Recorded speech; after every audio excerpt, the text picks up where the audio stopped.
Hey, what's up, everybody? We're back in the shop working on the C10. We got the old steering box out, and somebody, whoever had this truck before, had already put this, was like a brace or whatever, like a plate. It's an adapter kit. Adapter kit, yeah. So that's helpful. We didn't have to mess with that. And so we got the old, like I said, we got the old box out. This is the new steering box. Yes, different ratio. It's a street ratio for street trucks or street cars. And all I've done is just put the rag joint on it, and it's just a spline with a flat, so that just, you didn't miss much. So you just slide that up on there and tighten that Allen head down and tighten that lock nut down. But the only other thing that we don't know how it's going to work out is, so there's 3 bolts here with a spacer on each one, and then this one possibly should have been drilled out, that very the bottom one there. But if you drill it out, you're gonna probably eat into the bottom of that frame rail. So what was done previously was this hole was drilled out completely, and a bolt and nut was put through so you could kind of sandwich this down against the frame to keep it from rocking around on that frame rail. Yeah, just give it a good platform. So we kind of did the same thing, sort of, right? This thing is heavy to move around here. So ours, we didn't drill it out. We just got a bolt that would thread in, and then we're going to be able to back this out and push against that bracket, that backing plate, hopefully, and keep it from rocking around as well. And we went ahead and put the new fittings in, and we're pouring the oil out of it now, unfortunately. But yeah, so we went ahead and put the new fittings in. So we're getting ready to put that back in. Then we got to measure for the shaft, right? Yeah, I think so about 14.5 inches. So we got to measure for the shaft, put the shaft in, and then that's what you're wanting to do today, is to get, in the last video, if we got the column in, and we got a few other things we got to button up, the emergency brake and stuff like that, but you want to get the steering wheel on and that part done, and then maybe get the seat. Maybe get the seat in. Okay, yeah, we'll see what we can get done. So I got the little steering coupler thing mounted on the spline, and then your square shaft would slide into that, and then it's going to slide into this rag joint. Thing is, it's going to have to be cut, so we want to kind of loosely mount everything and get a measurement before we cut it. You definitely don't want to cut it too short.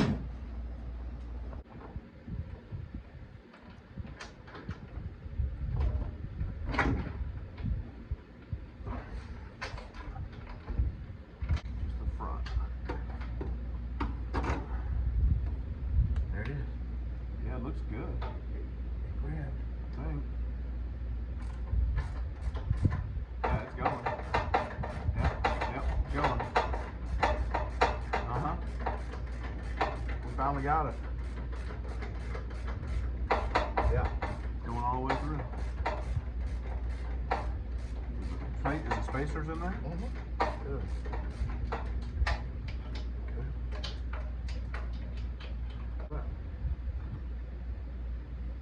I'm good to go. Watch your head, bumper and everything. Woo.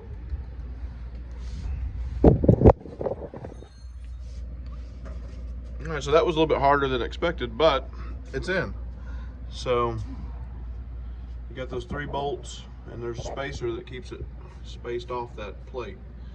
And then, like I was saying before, we've got that there now, and that's sandwiched up against that plate where previous people didn't want to drill, and I mean, obviously we didn't either.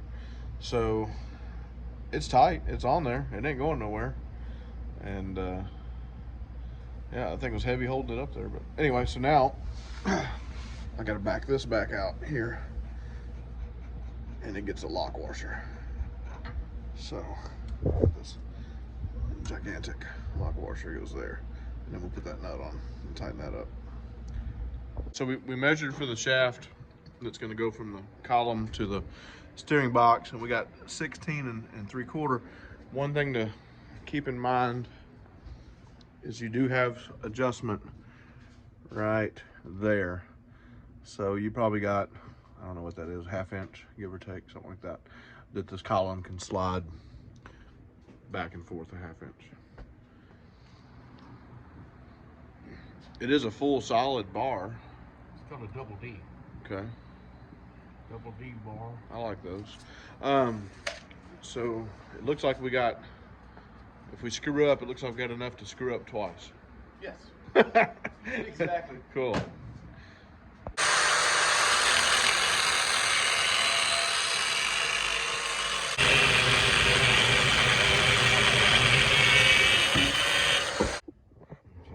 Yeah, I did it.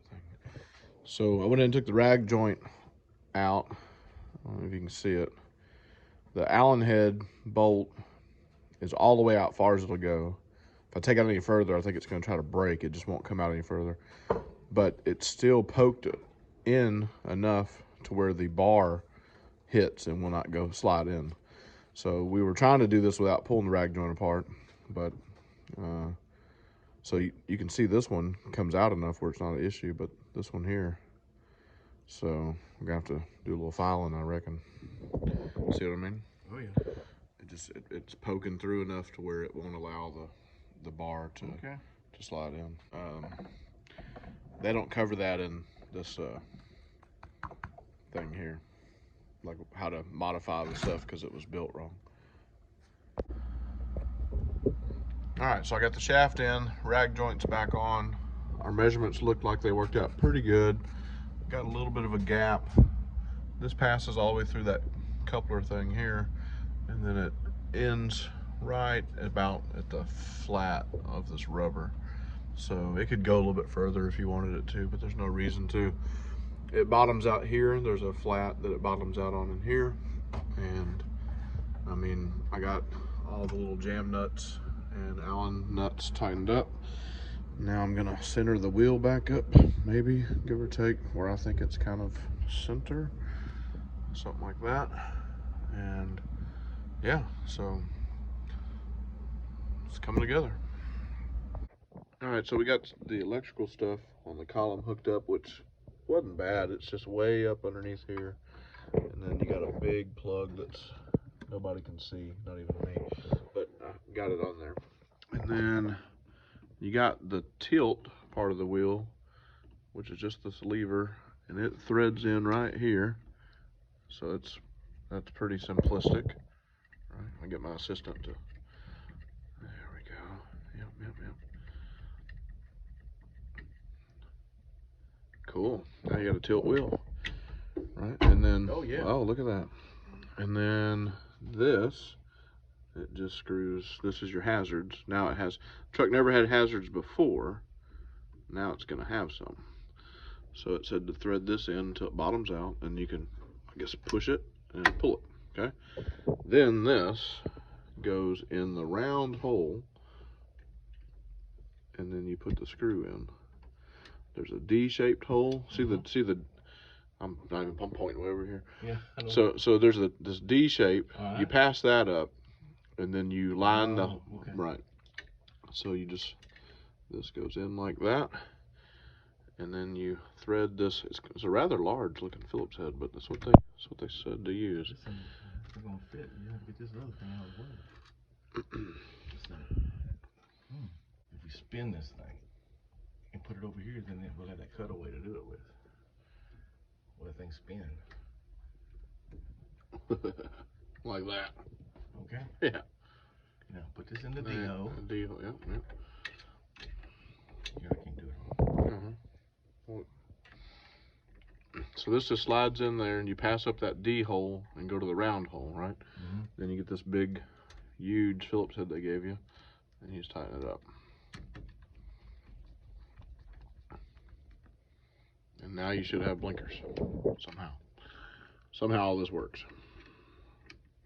Magic. Science. Okay. So now all that's left to do is hook the battery up and see if we did anything we're supposed to do. Supposed to have flashers now and blinkers and. Okay. So the flashers should work without the key on, right? Yep. Nope. Yep. So. Yeah. So that means that the flashers are not on something that's hot all the time. Currently. So let's see if we got blinkers though.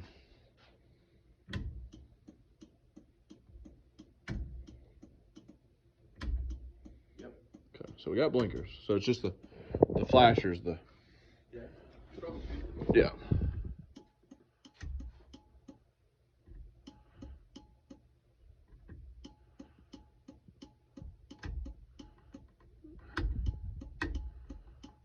Okay, so flasher thing, if I put them on, they just come on. They don't actually flash. So so right there, you see them, they just light up, right? That's right. All right, so we got to troubleshoot and see what's going on with that. But is your switch on or off? Right now it's off, and they don't do anything. So I need to find a hot underneath here for the flashers. Well, plug it into there. Right. So I think what we figured out, and it's just just us just not paying attention. So this is a regular common flasher, and if you watch the last video, this truck now has LED signals, which needs a LED flasher. So we're pretty sure that's why the hazards aren't working. So I'm gonna pull the pull the flasher, LED flasher out and stick it on this and see if we have hazards then. All right, y'all, so I just robbed the LED flasher, right, from the turn signal. And what I got to do now is I need to find a constant hot for this wire, so I'm going to get a test light and find a hot. But if I turn the key on, and then I put the hazards on, they do work.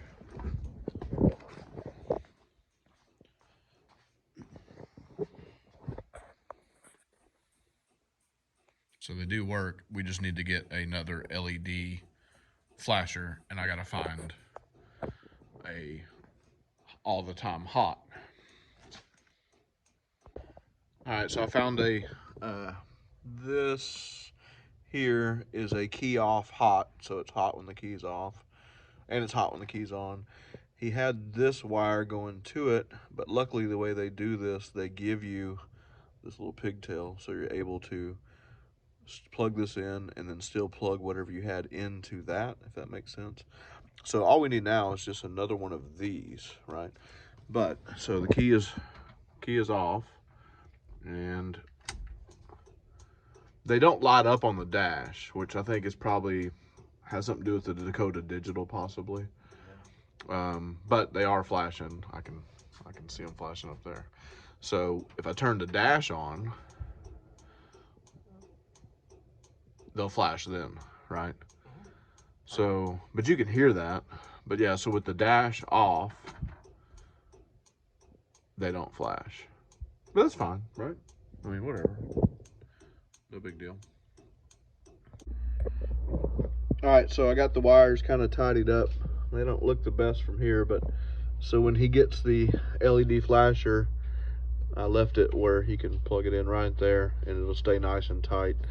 And just kind of got everything out of the way from the emergency brake. We got the emergency brake hooked back up. Kind of a weird deal on these old trucks how that works, but so everything's tidied up, out of the way, zip tied. So all that's left is we're gonna probably put the, I don't know if we put the wheel on first and then the seat, or vice versa, one or the other. All right, so we got the seat unboxed, and just like a lot of different things, you have to do a lot of work. So these don't come bolted on it. This didn't come hooked up, so you got to do all that. That's the slider. It'll just slide it. Now, in order to slide the sliders, to be able to get the bolts in both, we had to put it in the vise, right? And then slide it. It's a pretty cool looking seat. I ain't gonna show what it looks like just yet. But the universal bracket, I think this bracket fits, it says 1960 to 87. This bracket we had to kind of whack on it a few times with the little nylon hammer. They were off on the measurements. They welded it. They were off a little bit when they welded it, or they welded it and it shrunk up a little bit on them. Okay. But the cool part is, at least we got it. We were thinking we may have to revisit it next weekend, and I was going to bring the little Lincoln machine and cut this off and move it over just a little bit. But we got enough to get it in there. So It's got a little bit of a rake to it, which I think is what he's wanting. And yeah, so all that's left now is to get the seat in, and then it bolts in. Looks like pretty easy. It's just these 4 nuts. So we'll see. All right, so that's what the seats look like. They're like a charcoal black, right? I guess, and it's got a little bit of design to it. So we got the seat in, just like the bracket. We had to waller out where the seat slider bolts to the seat bracket. So we had to do this and get it the hole a little bit bigger to get it move over. And then also we went through all the boxes, and I think we're missing a piece. There's should be a yeah, something for this metal piece here. right, and then a cover. Right, maybe to keep you from ripping your hands all up. And this seat is from TMI, but it was bought through Summit Racing. Yeah, so it's like a $2,000 seat. You think that? But I'm sure they just left it off. Maybe they can. In the picture I looked at, they have this little plastic piece, and it's got a little screw. That, you know, whatever. But they do recline. I didn't think they did recline, but they actually do recline. They look good in there. Next we go put the wheel in and then see how everything fits. So here's the fancy wheel. Really neat looking. It's gonna be real nice.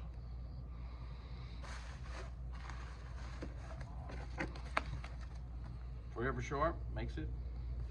This is a 15-inch chrome polished steering wheel. It's called Dark Wood 3-spoke. It's a Chevy, and they make different ones, but I like this emblem here. It's got the Chevy emblem on it. Oh, okay. So that's gonna kind of matches your gas cap. It though. does. Yeah, that's the reason you spend the big bucks. Okay. No free sticker though. No. That's okay. Yep. And this is all the adapters and whatever else we need. Oh, you get a card. Oh, a card. Okay. See, so you go to instruction videos. That's good. That is good. You might have to watch that. Might have to. Well, we have a good one here. Yep. Here's some parts that you're gonna have to look at. Great. There's some more parts. Yep, that's your job. At least it's smaller, so because Oh yeah. you do have to kind of put your knees up underneath this thing when you get up in there. And now this wheel tilts, right? Where the other column did not tilt. So it.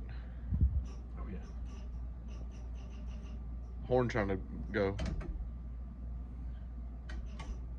You hear it? Yeah. It's hitting the horn. Is it the horn relay, I guess? Yeah, hit it again. Yeah, the horn's trying to. We left the battery on. Yeah. Horn's trying to honk. Okay, cool. All right, so we're getting closer. We kind of got the steering wheel on. We had a little bit of an issue with the getting the horn to work. There's like this little spring and a plunger that has to slide down in there, and it was kind of really a pain. And I really wanted to film it, but it was very difficult. So we got it in. You get the little spacer. This is your hub spacer, and this is just like a little column cover. So we got it loosely mounted because we can't tighten this nut up yet. If we try to tighten the nut up, it turns everything, and we don't want to turn everything just yet because we still need to hook up the steering and all that stuff on the truck. So we just kind of got it mocked up, and they don't include instructions. They include a YouTube link, and yeah, that didn't really work out very well. I actually got shocked by 12 volt DC, which is pretty crazy. Never been shocked by 12 volts, but it lit me up pretty good for 12 volts. I still ain't figured that out. Dad's really confused. He don't know why it happened, but he saw it happen. So he saw me jump. It knocked the crap out of me. I don't know how it happened. Yeah, I don't either. But yeah, so we're gonna get the wheels back on, get the truck back on the ground, so we can get everything tightened back up. All right, so steering wheel's finally done. We got it back on the ground, so I was able to tighten the steering wheel up. Power steering pump lines are been hooked back up. Probably have to kind of bleed the power steering a little bit, I guess, just add a little fluid to it. So putting this in was kind of a pain. There's this plunger and a spring situation that makes a connection between I don't know what the thing's called. It's the deal that operates the horn, and then you ground basically the horn button when you hit the horn button. So it's kind of a strange thing. They give you some extra little parts that you end up not using. Instructions are not there. It's very interesting, but it does look good, and it's got a tilt to it now, so that's kind of nice to have the tilt. And I didn't know that moved around. That's interesting. So the Chevrolet emblem kind of moves. But yeah, so it's done. Horn works, and it's in. So just like he painted the stripe here white, he ended up painting the top white as well. And we both agree it's a little too shiny, a little too gloss. But maybe leave it outside for a little bit or something, or come back in and sand it. He just did it with a rattle can, and it turned out good. But he sent me some videos, so I'll insert a couple little clips of him doing it. Okay, we just got through masking everything off, putting the drop zone, and just got through spraying the primer on it. Come out pretty good, I think. Anyway, ready to put the white to it in here in just a little bit. So there you go. That's what it takes. Okay, now we have the white paint on it now.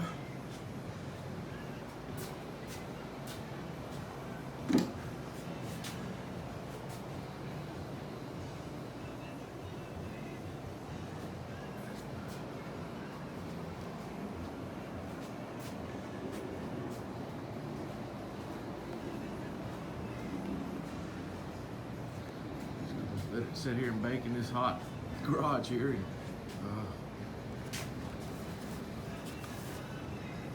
hope for the best.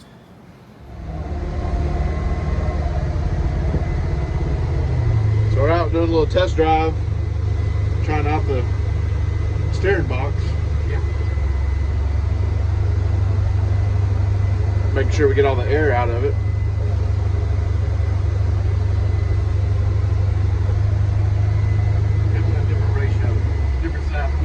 Yeah, different size wheel. The wheel looked like we got it pretty straight. It does look pretty straight. Might be this way a little. It might have been that way a little before. Yeah.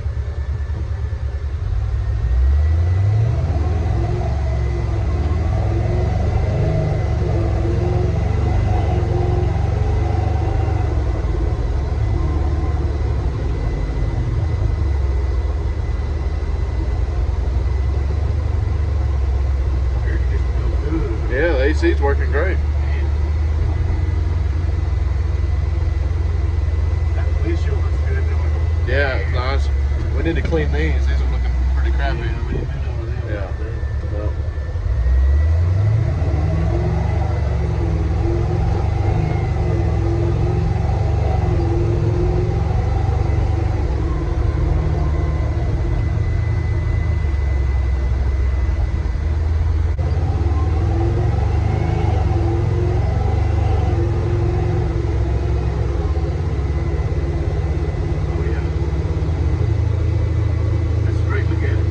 Yeah, it looks pretty good. Yeah. I don't think it might be that way, but I like it there. Okay. I wouldn't move. Well, you still need to get alignment one day, probably anyway, right? Yeah, it might be pulling a little bit. Right. I'm happy.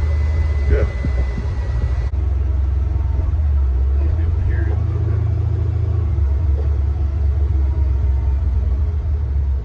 bit. It's making a little bit of a whining noise. What is that? I don't know.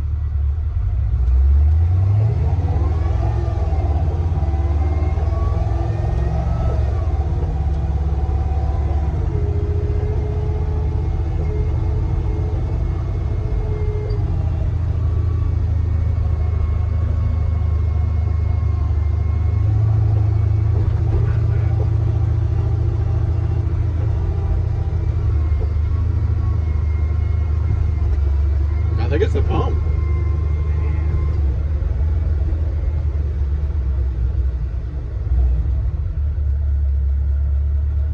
I think maybe we need to drain that fluid Yeah. and put some fresh fluid. I mean, maybe it had some braking oil in it that needs to get out of there.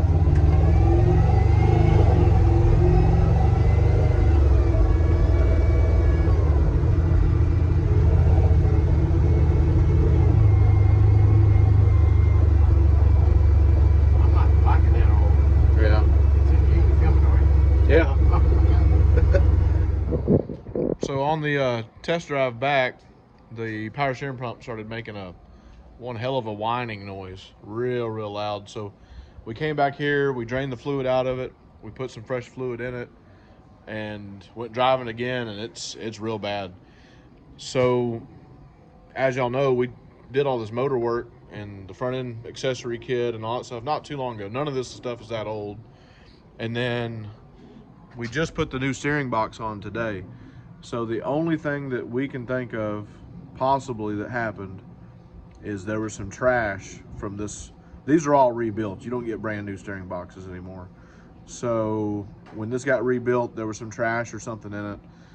Nothing in the instructions says to flush it, and we did kind of dump it upside down when we were trying to mess with it and get it in the truck, and fresh clean fluid came out of it, so we didn't think nothing of it. But that's the only thing we can think of, is when we first fired it up with fluid in it, we shot some trash through it into this pump, and now we've damaged the pump. Either that or this pump went bad sitting in the garage, which is pretty much impossible, but things happen. So we're gonna end it off there, kind of defeated, but not too bad, right? Seats look real good. Steering wheel and the column worked out great. The steering is nice and tight. It's a little bit quicker ratio. Does feel good. Just now the pump screams. I mean, it sounds like we got some kind of big old Whipple supercharger underneath this thing, which is kind of cool, but we're afraid to drive it anymore. We're afraid the pump's gonna just lock up completely. So, like I said, we're gonna end it off. Thanks for watching. Please subscribe, like, share, ring the notification bell. Have a good one. We'll see you on the next one.